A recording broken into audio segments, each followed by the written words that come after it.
You call this cooperation between Harbingers. Cooperation involves communication, you know. Don't take it to heart, child.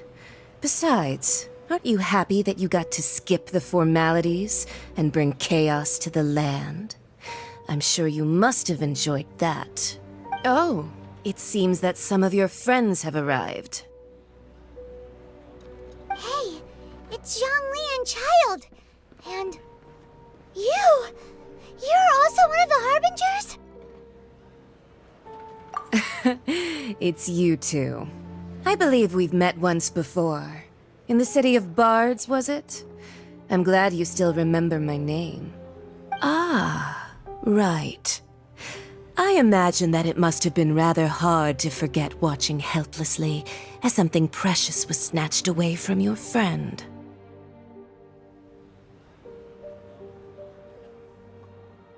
No, don't let her get to you! You've yet to gather the powers of all 7 elements, and our last battle at the Golden House was almost more than you could handle. So it might be best to keep things peaceful this time, seeing that 2 of the Harbingers are here. Well, if it isn't you two. This is our first time seeing each other since Liyue was nearly wiped off the map. This is certainly a bit awkward, wouldn't you say? Paimon knew that we should never have trusted a Fatui Harbinger. Oh, now don't say that. Sure, I may have misled you, but I never had anything against you personally. Besides, I thought we were getting along quite well together, didn't you? Except for that little tussle we had at the end. Nothing personal. We just have different views, that's all. Of course, you may very well hold this against me, but that's up to you. The real deceivers here are Senora and Zhongli. Curse them for leading me on.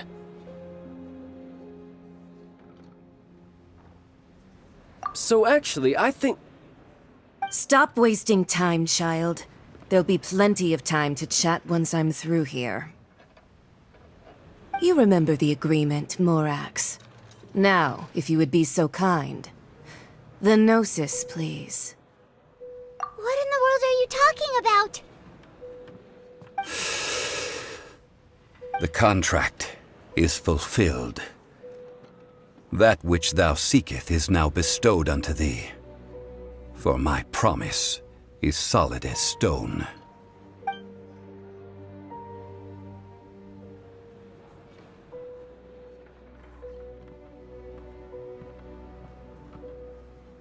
How sanctimonious.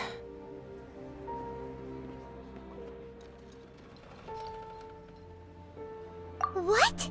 So you're the Lord of Chiao? No, wait! That's an exciting twist and all, but why give the Gnosis to the Fatui? I do not give it for free. I give it as agreed upon in the contract, for it is a matter solely between the Tsaritsa and I. Yeah, you don't think you went a little bit too far with that whole fake death thing? Everyone was preparing the ceremony for you, and splat! This big dragon falls out of the sky, and all of Liyue goes into an uproar. Talk about a disaster. Gathering all the forces that had been bubbling behind the scenes, and then stirring them together in a pot that was bound to boil over. That's what he wanted to see, am I right? Wait, what? Perhaps it's best that I explain. As you know, I've dwelt upon this world for more than 6,000 years. It is now 3,700 years ago that I founded Liyue together with the Adepti. Even boulders that can withstand whirlpools will erode with the passing of time. I kept convincing myself that cracks had not begun to form, and that the end of my time had not yet come, until one drizzly day, as I was strolling along the harbor, I heard a merchant tell one of his workers, "You've finished your duties. Go ahead and call it a day." I stood motionless among the crowds, asking myself, Have I already finished my duties? Oh, Zhongli.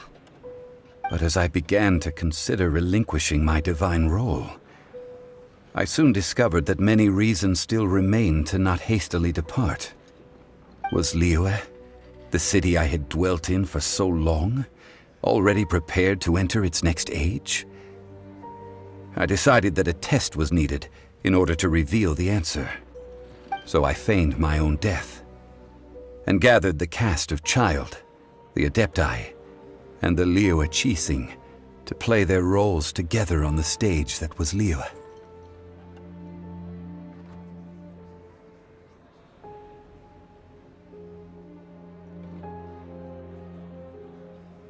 Indeed I was. The Gnosis, which I had kept for so many years, suddenly seemed to have lost its meaning. That's right. Which is why I continued to safeguard the Gnosis until now. So you mean that if the chaos ever reached the point of no return, you would simply appear and use your divine powers to bring Liyue back under control?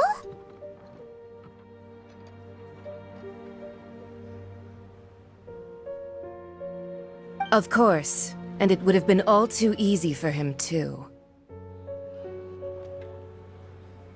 Just as a child quickly matures after losing their parents, so has Liyue matured when faced with the death of its deity.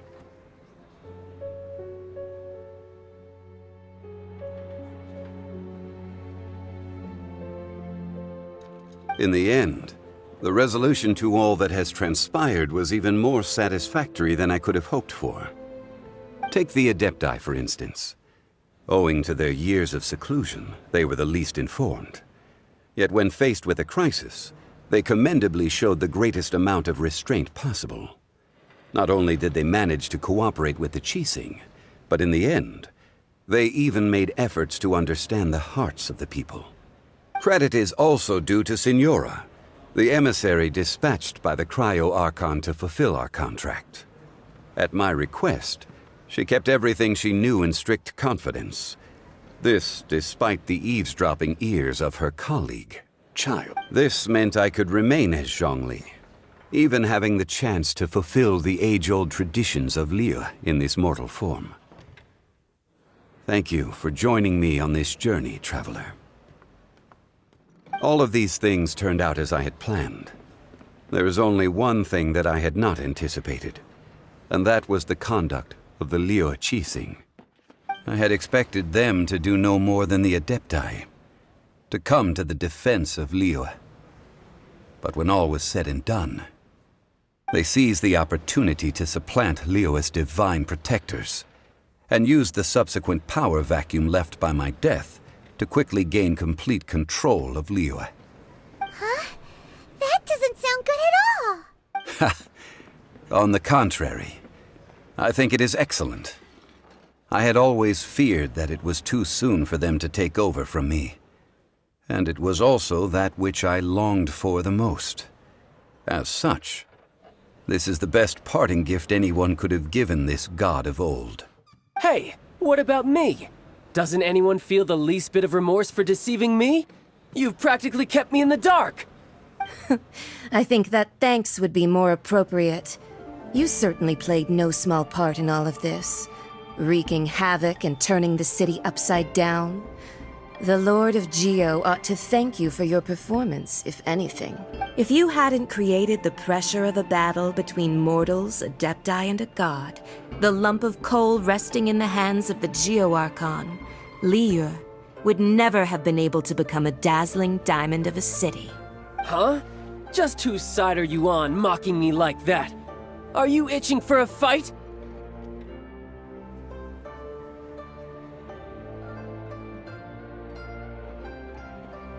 Hey, haven't you learned the Liyue saying, don't always call it as you see it? Well then, with the Gnosis in my possession, I have no use for such idle chatter. We should return to Zapoljarny Palace and seek an audience with Her Majesty, the Tsaritsa. Come, child. Fine. I'll meet you there later. I'm not sharing a boat with the likes of you. Do as you wish.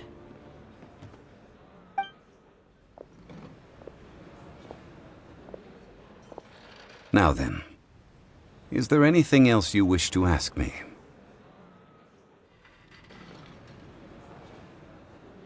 Right! As Zhongli always told us, a good trade is a fair trade. Paimon has no idea what could be a good trade for a Gnosis. Realistically speaking, there is no such thing. Huh? However, I am the god of contracts. For thousands of years, I have made countless contracts. If the deal was of no benefit, then I certainly would not be inclined to agree to it. My agreement with the Cryo-Archon will be the last of my contracts as the Geo-Archon. My contract to end all contracts. As for the bargaining chip that the Tsaritsa used to balance the scales, uncover that answer for yourself in your future journeys.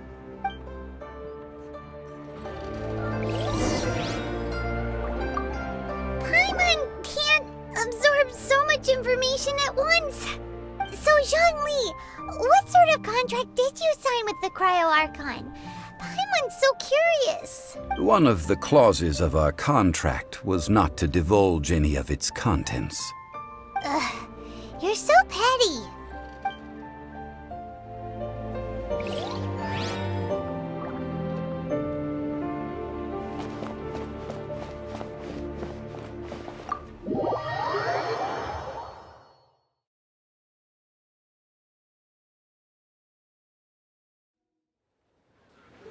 Today's the day of the rite of parting. Although the star of the show is fake, we've spent so much time trying to organize it, it would be a real shame not to go there now.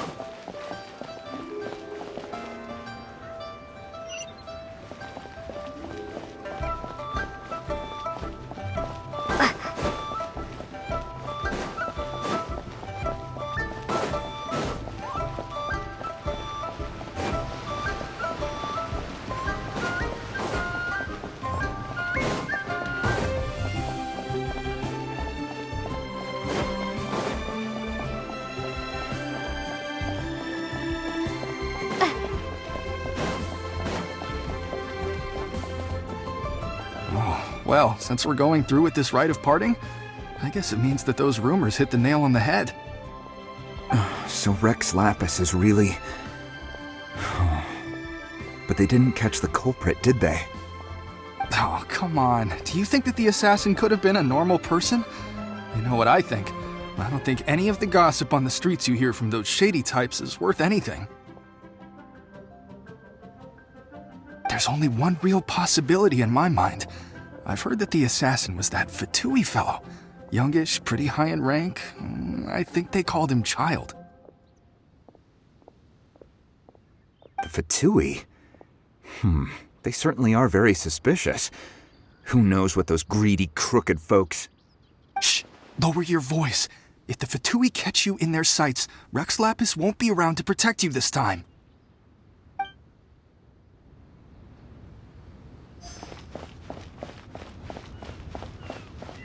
You know that god from the ocean couldn't have just shown up out of nowhere. I mean, it's been 2,000 years since Rex Lapis subdued it. Yes, and to think that this happened right on the heels of the incident with Rex Lapis, too. Say, do you think the person who assassinated our lord and released that evil god might have been one and the same? Now that you mention it, that's very possible. Yes, it's very possible indeed. I mean, it all fits together. That person must have colluded with the evil god to harm Rex Lapis. Oh, that wicked, black-hearted scoundrel. Still, what sort of supernatural prowess must this person possess to be able to do such things? I have never heard of such a person in all my years. Ah, forget it. Guessing's no use to us. Look, the Millilith over there looks like he's about to make an announcement. Let's hear what the Ministry of Civil Affairs has to say first.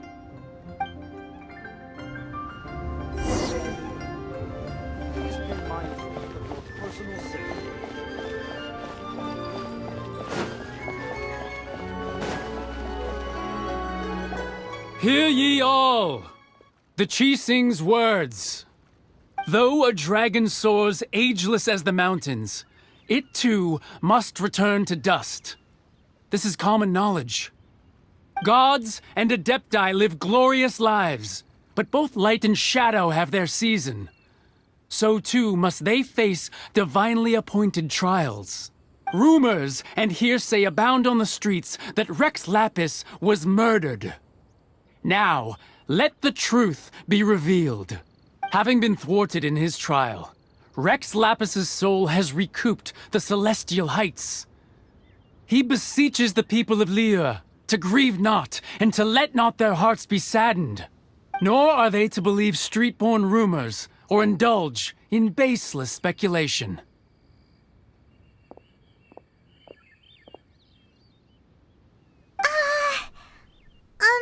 Paimon needs a translation on what the Qixing's announcement said.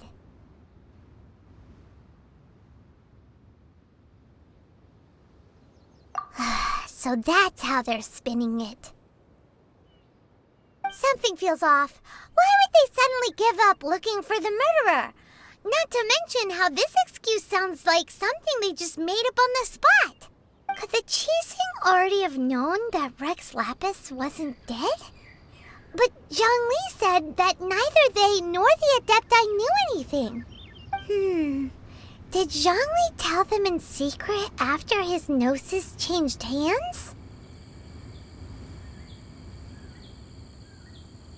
Exactly, right? Ooh, seems like the rite of parting has been going on for a while now. Let's go have a look.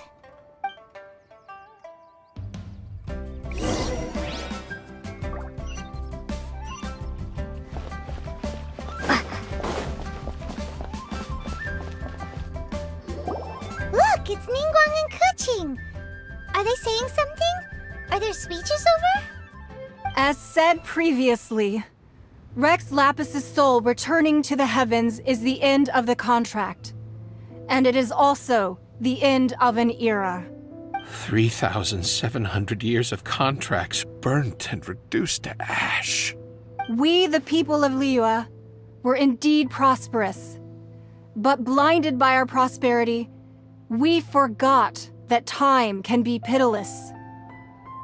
The long, unending dream of our Archon walking among us. Now that we have awoken from our dream, we must learn to say farewell. Will you stand with us as we re-establish our contracts? As we build a new age of prosperity? So concludes the words of Her Eminence the Tianquan. Does Her Eminence the Yuheng have anything to add? Huh?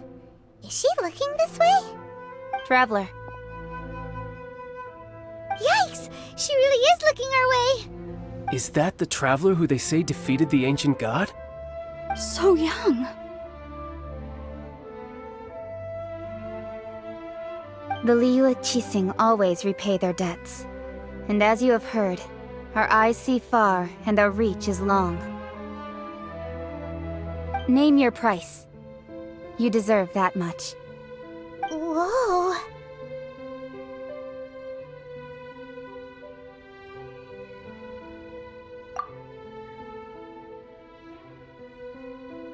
Well, could you help me put up some missing person posters?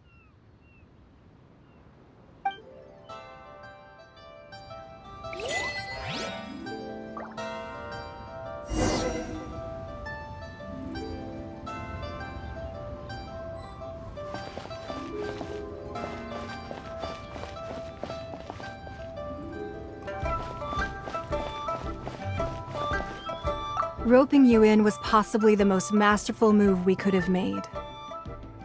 I believe that future generations will say so too when our deeds come up for their review.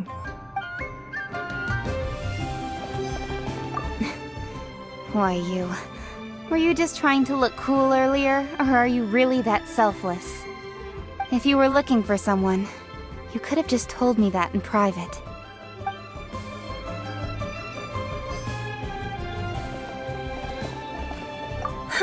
And to think I'd put my best perfume on before coming here, thinking you'd like it. But it seems as if those perfumes really were meant to be offered to Rex Lapis. Well, that's fine. Suffer no rivals in love, they say. And that's 3 gone in 1 stroke.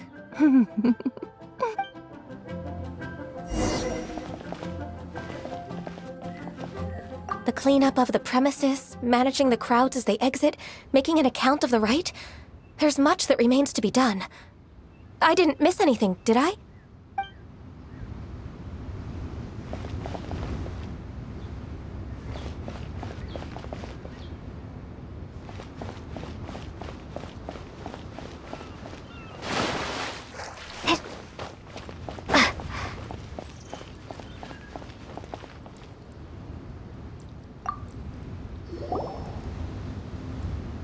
Hey, Zhongli! Look at this. Everyone in Liyue is caught up in their emotions, thinking that they'll never see Rex Lapis again. And here you are looking all relaxed. Why would I not feel more at ease after laying down the burden I have borne for 3,700 years? Right, if the two of you can spare the time, I should treat you to a meal at the Liyue kiosk. Ha! That sounds like big talk, Zhongli. Paimon might have believed you if you were treating us to some third-round knockout, but you'd have to pay out your nose just to stand inside Liyue kiosk. Are you sure you can afford it? You're right.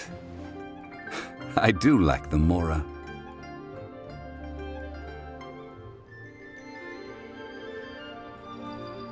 As the Rex Lapis Morax, I can easily create Mora.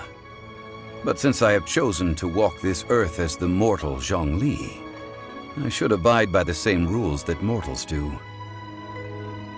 When I was journeying with you, though I still had the Gnosis in hand, I knew that I must soon retire from my role as an Archon, so I had to rehearse a little for my new life. Oh, no wonder! Paimon gets it now. You didn't look at the price tags when we were spending because you've never had to.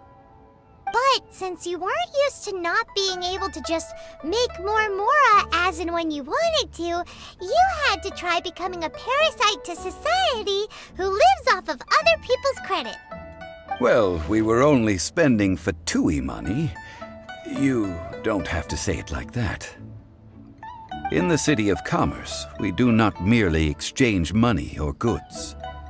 We also exchange knowledge, memories, and foresight, as well as positions, roles, and lives.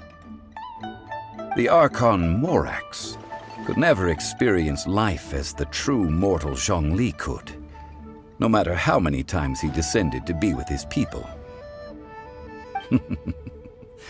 I must thank you for that. I will treasure the memories that I made as Zhongli, traveling the streets of Liyue with you. That is true. But there is no journey that does not end. No meetings without partings. Paimon thinks that we should make a move and continue our search for the 7. I fear that continuing your journey may be difficult. The nation that neighbors Liyue by sea, Inazuma, is presently closed.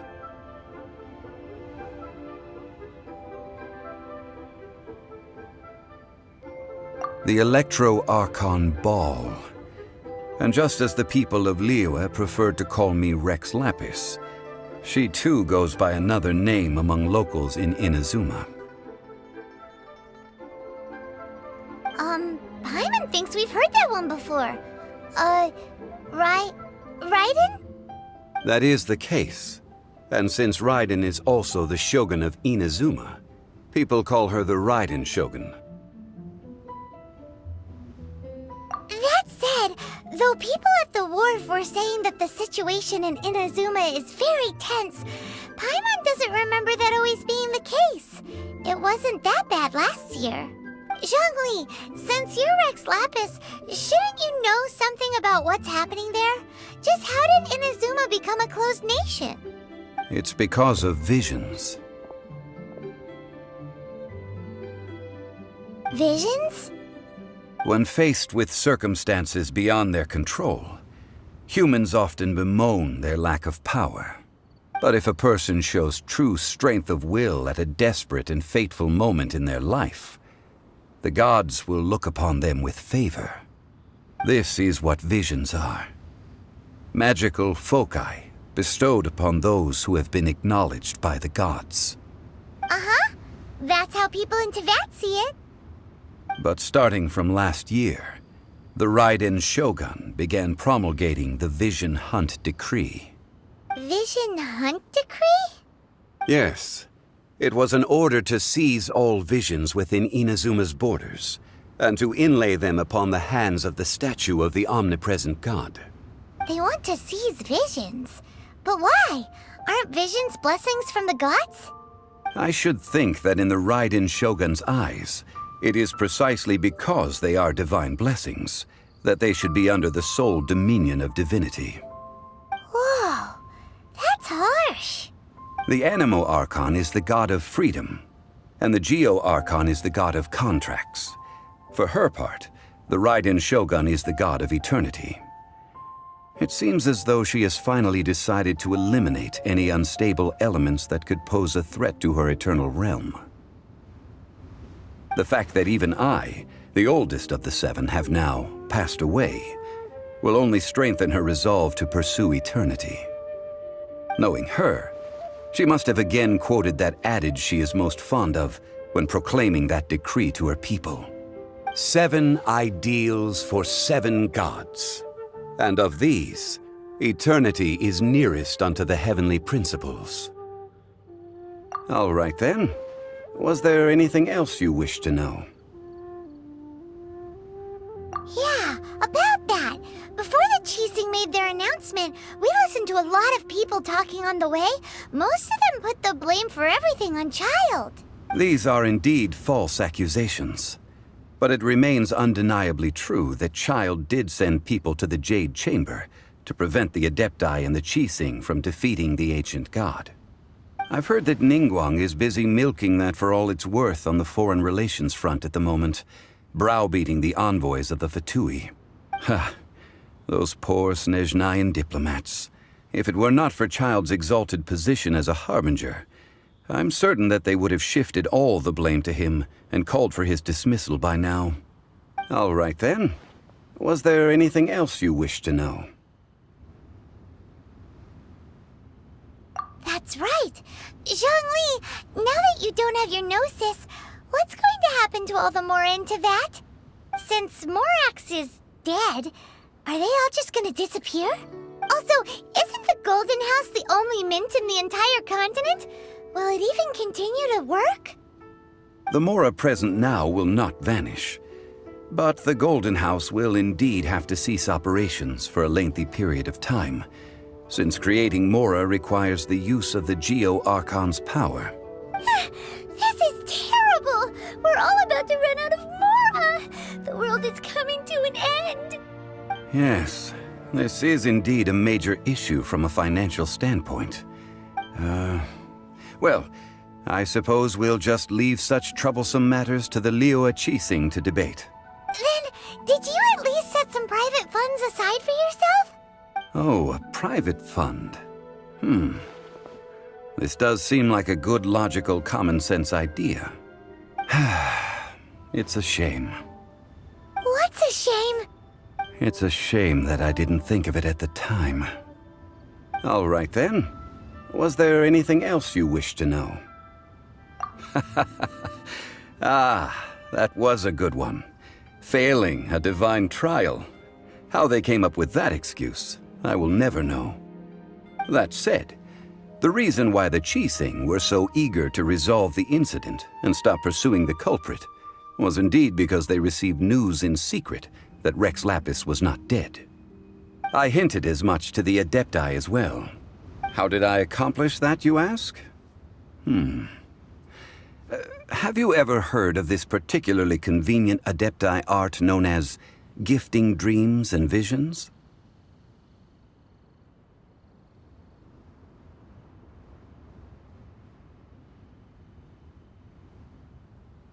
All right then. Was there anything else you wish to know? The time of the Adepti has long passed. If even the Liyue Qixing don't want to face that truth, then what future is there for Liyue? Keqing is absolutely right in saying this.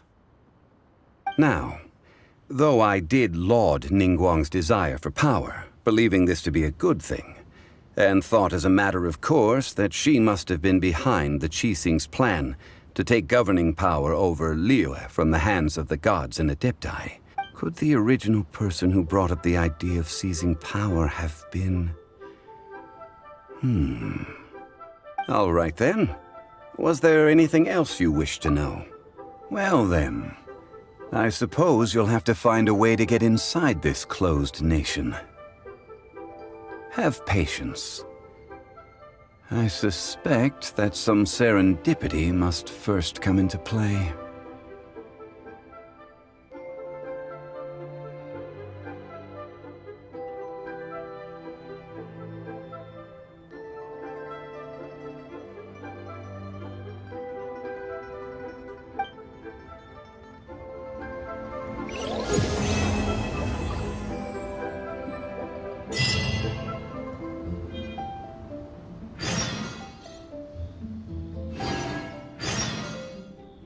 All right then. Was there any... Well then.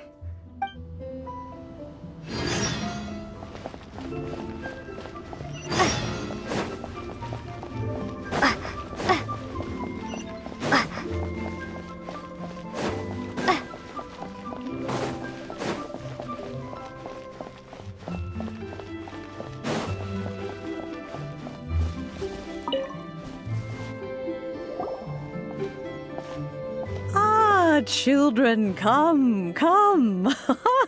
You've arrived at just the right moment. I've been looking for you. Oh, what is it, Granny? Need any help? Oh, no. You've done so much for Liyue Harbor already. I could hardly ask for more. In fact, my old friends and I have been putting our heads together to think of what sort of gift we might give you in return. A gift? For Paimon?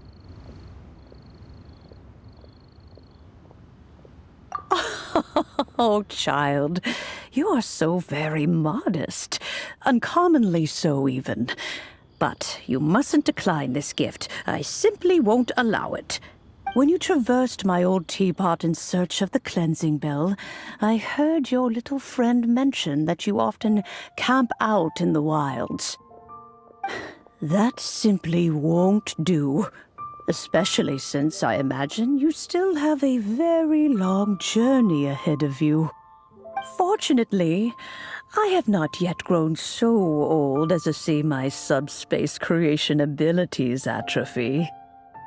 Oh, did my friends never mention that to you? Well then, it is a blessing we old folks once received from Rex Lapis, part of our illumination, if you will. I will not go into too much detail, but subspace creation is the ability to create a small, autonomous pocket world. The teapot that you entered previously was a little trinket created using that ability. So, in the eyes of an Adeptus, creating a magic teapot world is just child's play, huh? Oh, indeed, the teapot is nothing to boast of. One such as myself must depart from this realm to create a world of one's own. Rex Lapis, on the other hand, moved mountains and seas. That is what one might call an exercise of true power. But that's enough nostalgia for now. The gift that I have prepared for you just requires a few final materials to add the finishing touch. That's right! Finding stuff's what we're good at, after all. Oh, settle down now, children. There's no need for you to go running hither and thither. I have already found a fleet-footed youngster to prepare what I need. What's more, I doubt that you would know how to find the materials I am searching for. Some of them are very rare indeed these days.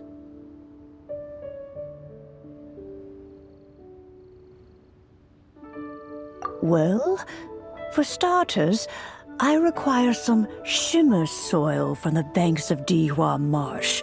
Back in the day, it could only be found where the glazed lilies thrived most profusely.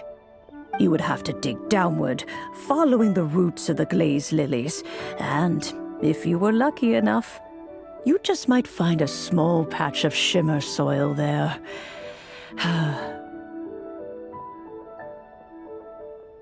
But almost no one has been able to find shimmer soil in this manner since Liyue Marsh came to be the way it is today. Even more difficult to find is smaragdus jadeite, which must be chiseled from the rock of the chasm. Or so it used to be. Ever since the Blackcliff Forge opened for business, they've slowly but surely stripped the mines all but completely bare of it. In any case, smaragdus jadeite is an adepti treasure, and the adeptal power within is not something that most humans can withstand. Extended contact with it is, in fact, harmful to humans. Goodness knows if that child will succeed in finding these items. Well, since you're an Adeptus, Granny, the person you asked for help, they must be an Adeptus too, right? Yes. I suppose she does count as an Adeptus. She counts? How come there are so many Adepti in Liyue Harbor? We seem to bump into them all the time. It feels like even when you go out to eat, you could be sitting next to an Adeptus and never even know it. Oh, maybe so. Who can say? A fair few of my old friends are rather fond of mundane mortal life, after all. I'm back, Granny. Oh, I don't believe we've met. Allow me to do the honors. This child here is Yenfei. She's the one helping run some errands for me. Yenfei, I believe you've already heard of the traveler and her traveling companion. Of course, who hasn't? Much has been written about you in the Millilith's records. You became one of Liyue's most wanted after the Millilith marked you as a suspect following the incident at the Rite of Dissension. After which, you fought off the Millilith at Julian Karst and made contact with the Fatui, before finally defeating an ancient god together with Granny and her associates, and subsequently being cleared of any and all suspicion by the Chiseng. What a shame. A shame that we didn't meet sooner. If we had, well, I can't say that I would have been able to clear you of suspicion immediately, but it certainly would have been less, embarrassing for you. Allow me to introduce myself once more. I'm Yenfei, a legal advisor. Got a legal problem? You can come right to me. Oh, yes, here's my business card. You'll find it has my contact details and office address. Keep it handy. If you have an urgent issue, just leave me a note at this address. Oh, and I almost forgot to mention, I offer a very generous discount for first-time customers. All right, Yenfei, all right. Let's get to the business at hand. I do not think these two are in any dire need of legal assistance at the moment. You'll have to excuse Yenfei. She's always been like this, ever the talkative one when it comes to her own affairs. Question. You seem really different from the ones we've met before. An Adeptus? I guess. Kinda. My old man said he was one anyway. He mentioned that he once campaigned with Rex Lapis for a long old time, and then after that was all over, he went back and married my mom. They had me, and once I was all grown up, the two of them upped and left on a journey, leaving me with Granny here. Well, that's a bit casual for an Adeptus. Aren't you guys supposed to sign solemn contracts to protect Liyue Harbor and all that stuff? What do you mean he just went back to get married? Well, my dad did say that he'd talked it through with Rex Lapis and that he was fine with it. Even contributed towards the wedding gift, apparently. Anyway, let's not dwell on that too much. So, Granny, I've gotten a hold of most of the stuff you asked for, except for Smaragdus Jadeite. I couldn't find any at all. Is that so? But Smaragdus Jadeite is really rather essential. Yanfei, are you sure you can't find some other way? They have helped Liyue greatly, after all. It is only right that they are duly rewarded. I know, Granny, you've told me 1,000 times already. Well, the chasm's definitely a no-go, but there's still a chance we can figure out some alternative means of procurement. Hold on a moment. Let me have a look. Whoa, that's a really thick book. What kind of things do you write in there? Commercial consultancy. Or Snezhnaya. Ah, found him. Krusel. A Snezhnayan merchant who once came to me with some legal queries on certain articles in the legal codices. If my memory serves, all of them had to do with rare ores. He mentioned that he was considering acquiring some Smaragdus Jadeite to make hairpins, and wanted to know if there were any legal ramifications that he should be aware of. Said he was planning to sell them in Snezhnaya. So, I guess I'll go look for him. With any luck, he'll have gotten his hands on some Smaragdus Jadeite, or might have an idea of where we can find some.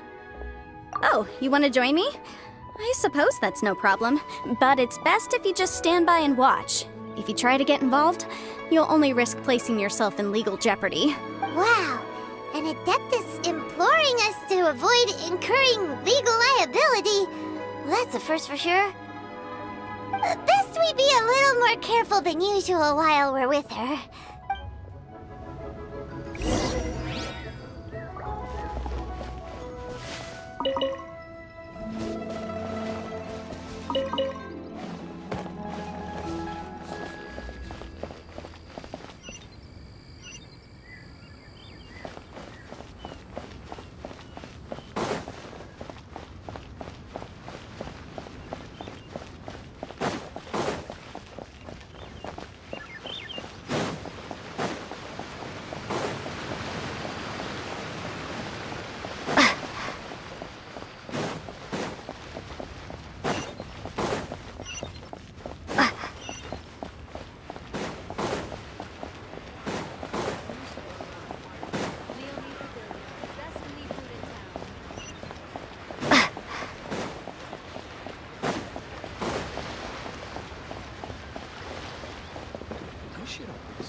Hello, Mr. Krusel. How's business been? Oh, good, very good. All thanks to your advice, Miss Yanfei. What brings you here today? You're too kind. I was simply doing my job. Now, I believe that the last time we met, you mentioned that you were looking to source some Smaragdus Jadeite to make hairpins. Have there been any further developments on this front? Well, yes, as a matter of fact, in the end I did acquire a small piece of Smaragdus Jadeite and had it fashioned into a pair of hairpins. Miss Yanfei, might I presume that you have an interest in the hairpins?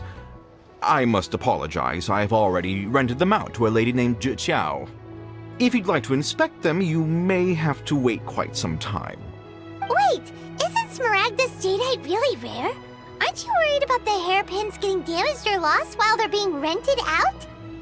No, I'm not worried in the slightest, because I signed a contract with Miss Zhiqiao before renting them to her. The contract makes it quite clear that if she loses or damages the item in question, she must compensate me for its full original value. In return, I included a clause that guarantees the Smaragdus Jadeite is genuine, with a penalty of 10 times the item's value payable by me to Miss Zhiqiao in the event that it is shown to be a fake. Guaranteed genuine, with 10 times the value payable if this claim is shown to be false. Yes, these terms are very clear indeed. Of course. This way, both the client and I have the assurance we need. To ensure fairness, each of us has retained an original copy of the contract. In that case, might you know where Miss Zhiqiao lives? We'd like to pay her a visit and have a look at the hairpins. Oh, of course. She wrote her address down when we signed our contract. Here, I'll mark it on your map for you. Thanks a lot, Mr. Krusel. We'll be off now.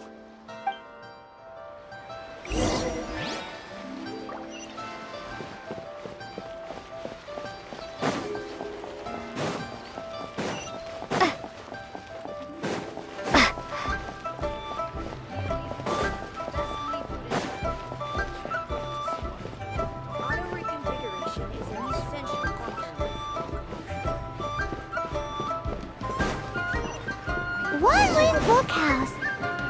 Feel free to look around. There's no obligation to buy.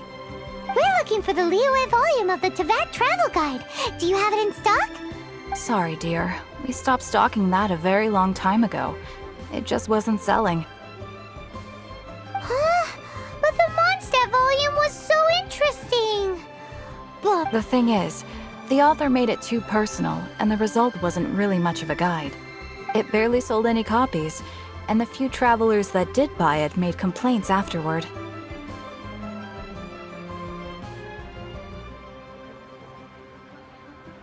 Well, that's a shame. The Mondstadt volume was a good read, even just as an adventurer's diary. The fact remains that I don't have it in stock. If you must read it, try your luck at Chang the Ninth's place. Who's Chang the Ninth? A book collector who lives in Qingse village. He's a complete grouch, but he will behave himself if the conversation is about books. He was a regular customer here back when he lived in Liyue Harbor, and I still send him the odd out-of-print book or two every now and then. Did somebody say out-of-print books?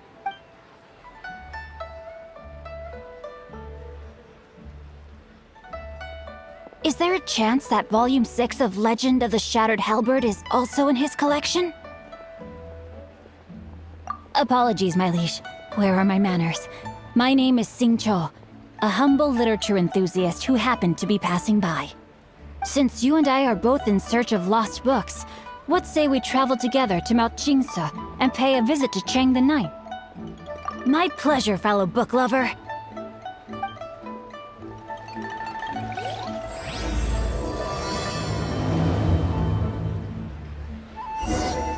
Should we ask here if they have a copy of the Liyue volume of the Teyvat Travel Guide?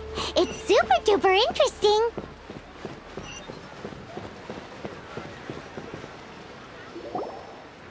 Oh, whatever shall I do? Yes, that's me. Is there something I can help you with? How do you do, Monsieur Chow? We understand from Mr. Crossell that you recently rented a pair of hairpins from him. My associates and I are very interested in them. Would you mind letting us take a look at them? The hairpins? I can't lend them to you right now. I've lost them. I don't know how it could have happened. I always kept them right by my side, and I hadn't even worn them yet. I spent so much money on them. If I have to pay their original value, there's no way I could come up with that amount of money on such short notice.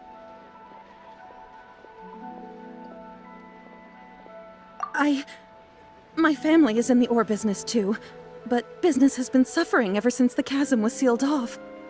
We now have a backlog of paid-up orders just sitting around, so we've been having to purchase some stock from other ore merchants to complete them. A big banquet is coming up in a few days, and several ore merchants I know of will be there. I need this opportunity to mingle and discuss prices. That's what the hairpins were for, to keep up appearances. I can't have them looking down on me. But now that I've lost the hairpins, what will I do? Why does Paimon have a sudden strong sense of déjà vu?